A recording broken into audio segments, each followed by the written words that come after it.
السلام علیکم ناظرین، اس ایپیسوڈ کے شروعات میں ہم دیکھتے ہیں سلطان زگنوس پاشا سے کہتے ہیں کیا یانوس واقعی مر گیا ہے؟ مجھے یقین ہے کہ یانوس کی موت آسان نہیں ہوئی ہوگی۔ لالا آپ کیا کہتے ہیں؟ تو زگنوس پاشا کہتے ہیں ایورانوس اغلو، میخائیل اغلو اور مالکوچ اغلو، واللہ ان سب کے غضب کا مستحق بننا کسی بھی شخص کے لیے سب سے بڑی تباہی کے مترادف ہے۔ یہ سن کر سلطان کہتے ہیں آپ حق بجانب ہیں، پاگل کتا اپنی موت کا پیچھا کرتا ہے لالا۔ زگنوس پاشا کہتے ہیں لیکن میرے سلطان اگر پوپ امداد بھیجے گا تو وہ صرف یانوس پہ بھروسہ کرتے ہوئے ایسا نہیں کرے گا۔ سلطان کہتے ہیں قسطنطنیہ کے بعد ہماری نظریں بلغراد پہ ہیں، اس کے بعد اترانتو کی طرف، اس کے بعد ویٹیکن پہ مرکوز ہیں، وہ اچھے سے جانتے ہیں۔ زگنوس پاشا کہتے ہیں میرے سلطان وہ جانتے ہیں، وہ اس لیے قسطنطنیہ مدد بھیجنے سے باز نہیں آئیں گے۔ سلطان کہتے ہیں ہم نے کوسوں میں جو بیج بوئے تھے بڑے درخت بن چکے ہیں، ان کے پاس ترکوں کا مقابلہ کرنے کے لیے کوئی فوج نہیں ہے، اگر وہ سمندر کے ذریعے امداد بھیجنے کی کوشش بھی کریں تو بے سود ہے۔ بالتائی اغلو کی سربراہی میں چلنے والا بحری بیڑا ابھی تک سمندر سے نہیں نکلا، میرے اور قسطنطنیہ کے درمیان کوئی نہیں آئے گا، یہ شہر جلد ہی ترکوں کا وطن بنے گا۔ زگنوس پاشا کہتے ہیں انشاءاللہ میرے سلطان، انشاءاللہ۔ سلطان کھڑے ہو کر کہتے ہیں سب سے بڑی میراث جو میں اپنی نسل کے لیے چھوڑوں گا وہ قسطنطنیہ کا مبارک شہر ہے۔ ادرنی میں خواتین چہرے ڈھانپ پہ رات کے وقت گھروں کے باہر جا پہنچتی ہیں،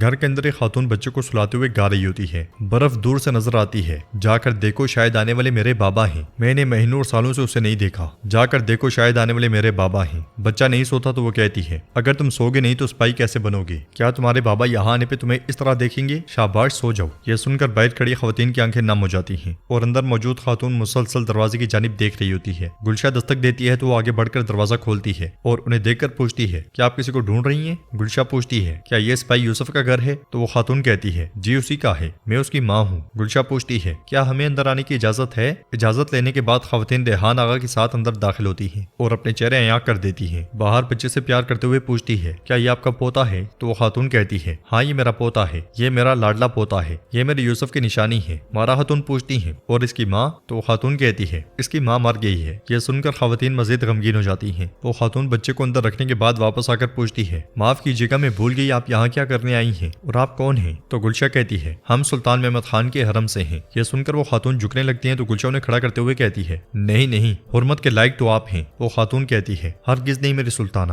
ہمارے سلطان کے حرم کے سامنے میں کون ہوتی ہوں حرمت کے لائق والی؟ گلشا کہتی ہے عزت آپ کے قدموں کے نیچے ہے اور حرمت آپ کے کندھوں پر ہے، ہر شہید کی ماں کی طرح۔ یہ سن کر وہ بزرگ خاتون بہت غمگین ہو جاتی ہیں اور زاروں کی طرح رونے لگ جاتی ہیں۔ گلشا انہیں سارا دے کر بٹھاتی ہے اور کہتی ہے آپ کا یوسف جیسا بہادر بیٹا، اس نے دشمن کے پاس جا کر انہیں تباہ کرتے ہوئے شہادت حاصل کی ماں۔ وہ خاتون روتے ہوئے کہتی ہے وہ کیسے اپنی ماں کو روتے ہوئے چھوڑ کر یوں جا سکتا ہے؟ تم تو چلے گئے مگر میرے دل کو جلتا ہوا چھوڑ گئے یوسف۔ گلشا کہتی ہے آپ کے دل کی آگ کا کوئی علاج نہیں میں جانتی ہوں، تاہم اب سے آپ کے بیٹے سلطان محمد خان ہیں۔ وہ خاتون کہتی ہے میرے دل کو جلنے دو بیٹی، دین اسلام بس پائیداری سے آگے بڑھتا رہے۔ یہ سن کر خواتین اور ریحان آغا بہت غمگین ہو جاتے ہیں۔ ادھر ہم دیکھتے ہیں کہ سلطان کے سامنے دوغان اور حیدر کھڑے ہوتے ہیں۔ سلطان جاندالی سے کہتے ہیں جانشری ایک دوسرے پر تلواریں تانتے ہوئے نظر آ رہے ہیں۔ ہاں لالا، روایات واضح ہیں، حکم واضح ہے، آپ لوگ کیوں راستے سے ہٹ رہے ہیں؟ علی حیدر آغا، آپ اپنے آغا کی بات کیسے ٹال سکتے ہیں جسے میں نے سب کی قیادت کی ذمہ داری سونپی ہے؟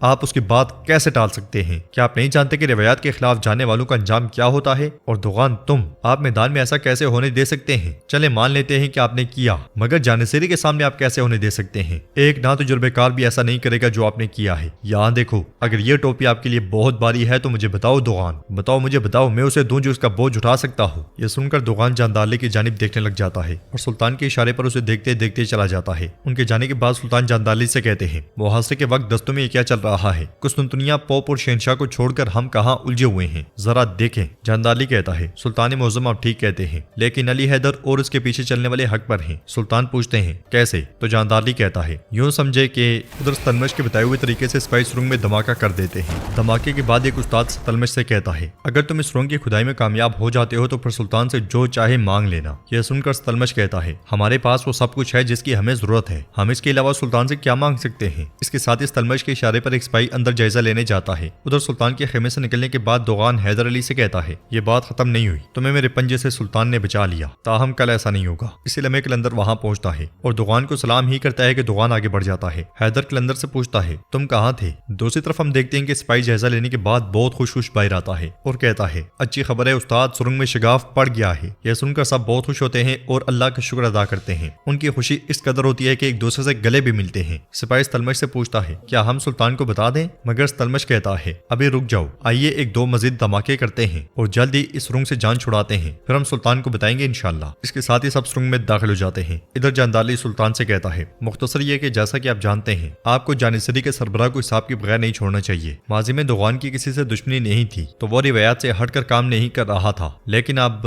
سلطان غصے سے کہتے ہیں پاشا مجھ سے بحث مت کریں، سمجھ گئے؟ میں جانتا ہوں کہ ماضی میں آپ نے کیا کیا تھا، تو اس لیے ماضی میں مت پڑھیں، جو کہنا چاہتے ہیں صاف کہیں۔ تو جاندالی کہتا ہے میرے سلطان جو میں کہنا چاہتا ہوں وہ یہ ہے کہ دوغان اب بوڑھا شیر ہے، تاہم اس کے ارد گرد نوجوان شیر بھی ہیں، حالانکہ ابھی ان کے دانت اتنے تیز نہیں ہیں، لیکن ان میں سے مضبوط پنجے والے دوغان کی گردن کے ارد گرد ہیں، ان کی وجہ سے بوجھ بڑھتا جائے گا اور فوج بکھر جائے گی۔ سلطان کہتے ہیں آپ کے کہنے کا مطلب ہے کہ ہمیں دوغان کو کہیں اور تفویض کرنا چاہیے اور کسی اور کو جانشری کا آغا بنا دینا چاہیے۔ جاندارلی کہتا ہے میرے سلطان میں جانتا ہوں کہ محاصرے کے دوران میں جانشری کے آغا کو تبدیل کرنا کافی مشکل ہے، تاہم اگر آپ حکم دیتے ہیں تو دوغان آغا اس پر راضی ہوگا، اگر دوغان راضی ہو جائے گا تو پھر فوج نہیں بکھرے گی۔ مگر سلطان ہڑبڑاتے ہوئے کہتے ہیں بس کرو پاشا بس کرو، میرے دماغ کو مت الجھاؤ۔ یہ کہتے ساتھ ہی سلطان بیٹھ جاتے ہیں اور مزید کہتے ہیں دوغان نے بہت اچھا کام کیا ہے اور وہ معافی مانگ چکا ہے، لیکن اگر کوئی اس کی جگہ لے گا تو اسے اس سے زیادہ طاقتور اور مضبوط ہونا چاہیے۔ کیا آپ کے نوجوان شیروں میں سے کوئی دوغان جیسا ہے؟ اس لیے میں سپاہی آ کر کہتا ہے سلطان قلندر آ گیا ہے اور وہ اجازت چاہتا ہے۔ سلطان کے اشارے پر قلندر داخل ہوتا ہے، پھر کہتا ہے ایورانوس اغلو علی بے، مالکوچ اغلو بالی بے اور میخائیل اغلو بطال بے نے مجھے بھیجا ہے۔ سلطان پوچھتے ہیں کیا فریضہ پورا نہیں ہوا پاشا؟ تو قلندر کہتا ہے اگر پورا نہ ہوتا تو میں یہاں زندہ کھڑا نہ ہوتا، وہ کافر یانوس مر گیا ہے، بطال صاحب کے پنجوں نے امت محمدی کے خون کی قیمت لے لی ہے۔ یہ سن کر سلطان بہت خوش ہوتے ہیں اور کہتے ہیں ہتھیار ڈالنے والے بچ جاتے ہیں اور مزاحمت کرنے والے مر جاتے ہیں، اب قسطنطنیہ کی باری ہے انشاءاللہ۔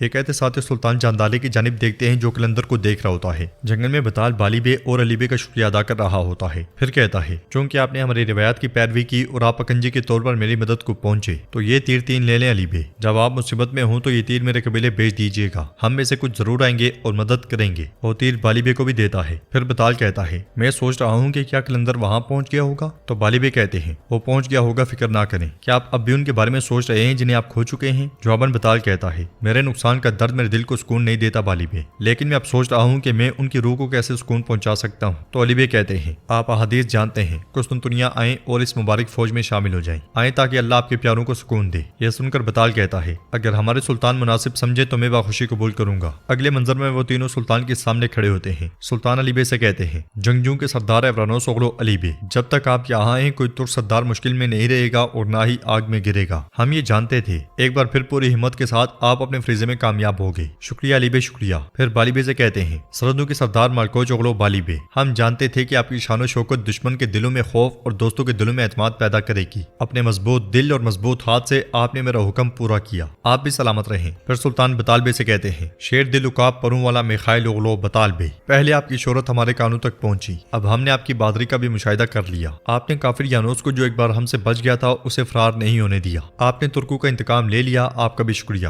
آپ کے نقصان کا درد گہرا ہے اور زخم تازہ ہے میں جانتا ہوں، پھر بھی اپنے آپ کو سنبھالنا اور سب کو منظم کرنا ایک سردار کا فرض ہے بطال بے، اپنے وطن واپس جائیں اور میخائیل اغلو کو اپنے ارد گرد جمع کریں۔ تو بطال بے کہتے ہیں سلطان ہم میخائیل اغلو 1000 جگہ پر کھلیں گے چاہے ہم کئی جنگوں پر ٹوٹے ہوں، یقیناً میری جگہ کو بھرنے کے لیے جنگجو اور سردار مل سکتے ہیں، تاہم میری خواہش یہ ہے کہ میں یہی رہوں۔ ہمارے سلطان کے حکم کے ماتحت میں ان سپاہیوں میں شامل ہونا چاہتا ہوں جن کا ذکر ہمارے پیغمبر صلی اللہ علیہ وسلم نے کیا ہے، جس کی بشارت دی ہے۔ سلطان کہتے ہیں آپ جانتے ہیں کہ سردوں کی کیا صورتحال ہے؟ بطال بے کہتے ہیں سلطان معظم کوئی تقسیم باقی نہیں رہی، سب دل ایک ہو کر دھڑکتے ہیں۔ یہ سن کر سلطان مسکراتے ہوئے کہتے ہیں اگر یہ بات ہے تو پھر میں آپ کو ایک دوسرے سے باندھتا ہوں، قسم کھاؤ۔ علی بے سینے پر ہاتھ رکھتے ہوئے کہتے ہیں میں زندگی اور موت کی قسم کھاتا ہوں۔ بالی بے کہتے ہیں میں بہادری اور اتحاد کی قسم کھاتا ہوں۔ بطال بے کہتے ہیں میں مردانگی کی قسم کھاتا ہوں۔ سلطان کہتے ہیں آپ کے الفاظ آپ کی مراد پوری کریں، اللہ ترکوں کا حامی و ناصر ہو۔ تو ناظرین اس کے ساتھ یہ ایپیسوڈ بھی اختتام پذیر ہوتی ہے۔ اگر آپ کو ویڈیو پسند آئے تو ویڈیو کو لائک کر دیں، چینل کو سبسکرائب نہیں کیا ہوا تو سبسکرائب کرنے کے ساتھ ساتھ گھنٹی والے آئیکن کو دبانا مت بھولیں تاکہ نیکسٹ آنے والی ویڈیوز کا نوٹیفیکیشن آپ کو مل سکے اور آپ وہ ویڈیوز سب سے پہلے دیکھ سکیں۔ انشاءاللہ ملتے ہیں نیکسٹ ویڈیو میں، تب تک کے لیے اللہ حافظ۔